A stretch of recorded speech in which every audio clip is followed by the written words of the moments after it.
മക്കളെ എല്ലാവർക്കും നമസ്കാരം. എല്ലാവരും സുഖമായിട്ടൊക്കെ ഇരിക്കുന്നു. ഞാൻ ചോറ് കഴിക്കാൻ പോകാം. മക്കളെ നമുക്ക് ചോറ് കഴിക്കാം. എല്ലാവരും ഞാൻ ചോറ് കഴിക്കാൻ വിളിക്കുക കേട്ടോ. കഴിക്കാന്നുള്ളത് ഒരു സിമ്പിളായിരുന്നു കേട്ടോ.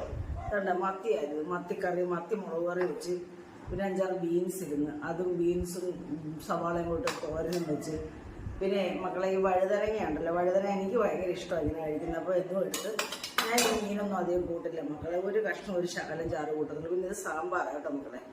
അപ്പോൾ രാവിലെ നമുക്ക് സാമ്പാർ വെച്ച് ഉച്ചയ്ക്ക് ഒഴിച്ച് കഴിക്കാനും കൂടെ സാമ്പാർ കിട്ടും. അങ്ങനെ രാവിലത്തെ സാമ്പാറായിരുന്നു. പിന്നെ 2-3 മത്തി എടുത്താൽ വാർത്ത് കേട്ടോ. അങ്ങനെ വളരെ പെട്ടെന്ന് വെക്കാം മക്കളെ. ഇത് ബീൻസ് തോരൻ ഒരു 2 സ്പൂൺ ഞാനിങ്ങനെ എടുക്കുക കേട്ടോ. ചോറ് കഴിക്കാൻ വളരെ നല്ലതാണിത്. പിന്നെ ഈ വഴുതനങ്ങ എണ്ണയ്ക്കകത്താട്ടോ മുളകും എല്ലാം കൂടിയിട്ട് മൂപ്പിച്ചെടുത്ത് ഇതിൻ്റെ വീഡിയോ ഞാൻ ഇടുന്നുണ്ട് കേട്ടോ. നല്ല ടേസ്റ്റാണേ. പിന്നെ ഒരു കഷ്ണം മത്തി, ഒരു മത്തി മതി. പിന്നെ ഇച്ചിരി ചാറും, അധികം ചാറൊന്നും കൂട്ടാൻ പറ്റില്ല എനിക്ക്.